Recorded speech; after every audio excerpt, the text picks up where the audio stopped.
I am Laurie, Lane-Zucker, founder and CEO of Impact Entrepreneur. We are here at the SOCAP conference in sunny San Francisco, and I have Stewart Craine sitting next to me. Stewart, welcome. G'day, how you going? Good day. That gives an indication of where you're from. Where are you based these days? I'm actually based in northern Slovakia. My beloved is Australian Slovak, so we're hanging out with her side of the family at the moment. And got to say, it's a little bit cheaper than San Francisco or Sydney. So Sydney is where you were based. I think we met 8 years ago here at SOCAP, actually, and then have just reconnected at this conference. So what's been going on over the last 7 or 8 years, Stewart? Yeah, I hid away from humanity there for a bit, but I was doing Barefoot Power at that stage, which was a tail end of my work with that. That was a solar LED lighting company, grew up to $5 million revenue around 2010-11. And then I got thrown out by impact investors who took over, put in a suit, and they've destroyed the company in the meantime. Okay, we'll follow up on that. Keep telling your story and we'll come back. And so 2012, I started again, and this time with Village Infrastructure Angels is the organisation, VIA for short, based in the UK with an Australian subsidiary. And we started off with the idea of maybe a B Corp style structure, community interest corporation, but to be honest, it just confused the heck out of everybody, so we've ended up being just a normal for-profit UK company now.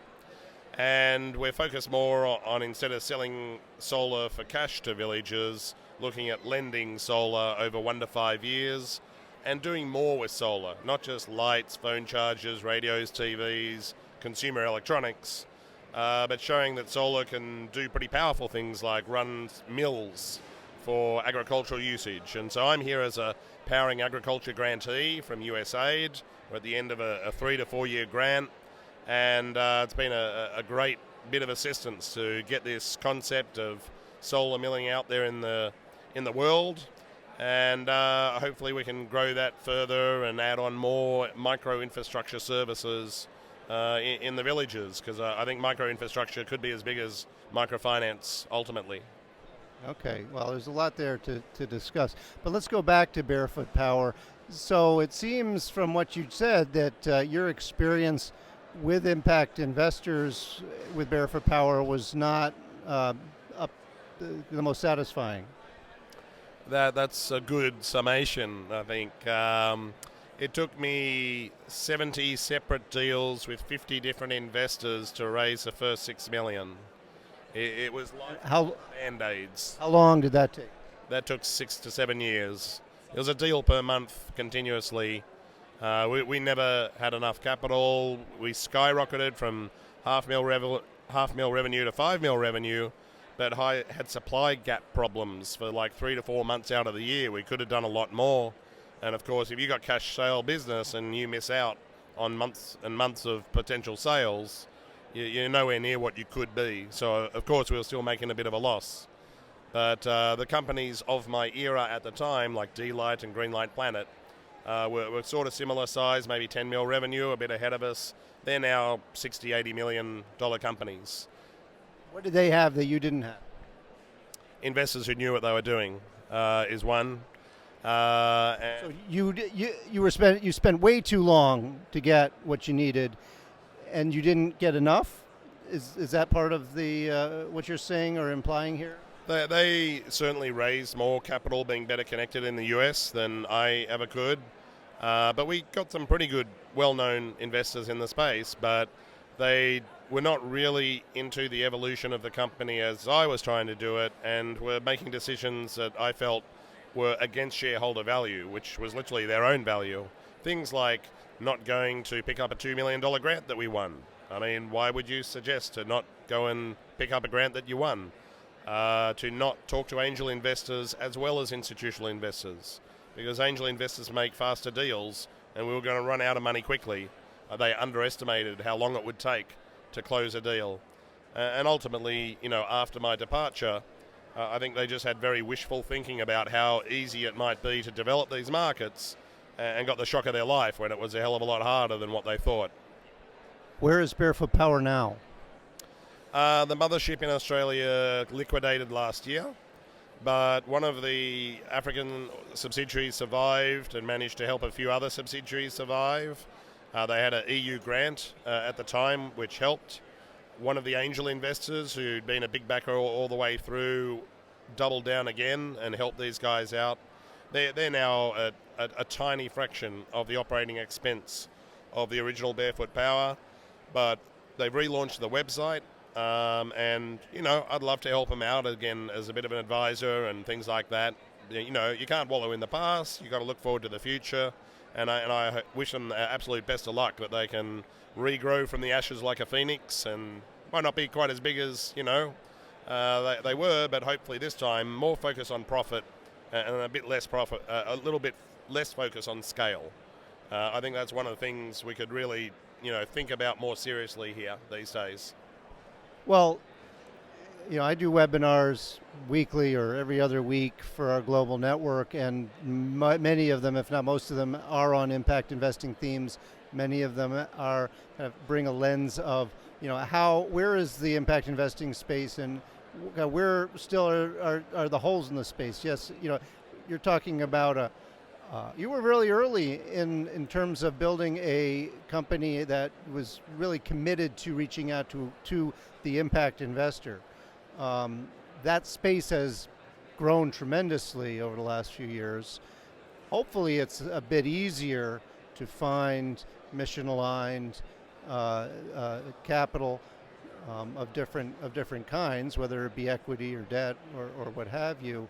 And hopefully it's becoming a little less time-consuming for entrepreneurs. I'm not sure that's the case, but I'd be interested to hear your perspective on kind of how the impact investing space has evolved in this last 7-8 year time, and whether it is better situated to support a company like the one that you started then, what you're doing now, and if it isn't still there, what more could be done, or what new strategies, what different kinds of thinking is necessary to make life easier for you.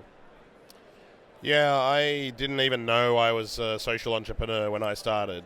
I had never heard of impact investing. Won a business plan award in 2006 at the Bid Network, and that was told what I was. I just looked at entrepreneurship in general as, let's build a power company for the poor, and just looked at being an entrepreneur, not a social entrepreneur. So it was a bit of a revelation for me as to that this space existed, and we hadn't really heard about it in Australia yet. We've caught up a little bit now in Australia, but it's still a bit behind. Has things got easier? The pie is definitely bigger. There's a lot more money being raised now than when I started back in 2005. But there's a lot more competition too. So, in short, no, it's not any easier. I've had exactly the same problems as I had before. I haven't actually raised a cent of equity in 7 years. I would actually say post-GFC, financial crisis, people are even a bit more scared and conservative than they were before, because people were getting richer before the financial crisis, and, well, then they weren't. We're in an era of 0 to 1% interest rates, and preservation of capital, not losing money, is really key. So is there much early stage money? Is there adventurous, money that's going to go out there for more years? There's still no 10-year investor here for energy access as far as I know. But if you had no 10-year finance for on-grid renewables, you would have no on-grid renewables. You can't pay that off in 2 or 3 or 4 years, which is what all this capital looks like.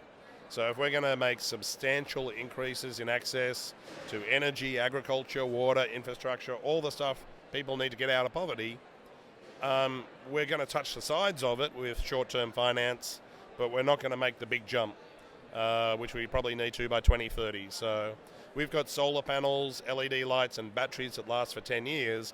We don't have bankers that'll last for 10 years. There's a soundbite for you. So last question, village infrastructure is what you're focusing on. Now, what kind of connections are you looking to make here at SOCAP that are hopefully going to advance your current business? Yeah, we've made a great start thanks to USAID, the French, the Australian, GSMA. Had quite a lot of support, raised about $5 million in the first few years, but 90% of it ended up being grant. Investors just sat on the fence. We did have one commercial investor come in recently, and that's got us out of the starting gates. But we need to get up from 2,000 to 5,000 households per country, up to 10,000 households if we're going to break even with the national country manager's salary and things like that. At an operational level with the field managers, they're sustainable. They got 1,000 customers each. We've got 10,000 overall. So we know incrementally how we need to get to the next level of sustainability without grants. And ultimately after that, we need to get up to 50,000 households, which is like $5 to $10 million of assets under management.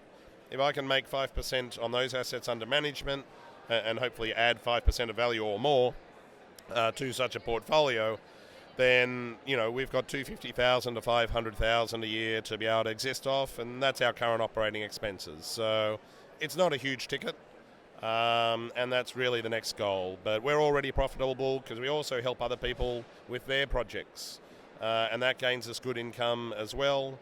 Developed a cloud-based mini-grid software design tool that's brought in $500,000 of revenue, and that's another story in of itself. But yeah, we've got a strong innovations pipeline. Got a solar rice cooker happening next, looking at real-time monitoring of high-power DC assets. So yeah, lots of fun things to play with. Give me your website address for your current business. Villageinfrastructure.org or villageinfrastructure.com. We've just converted from a .org to a .com. Just haven't updated the website yet, but either of those will work. Stewart, thanks for coming by. Appreciate it.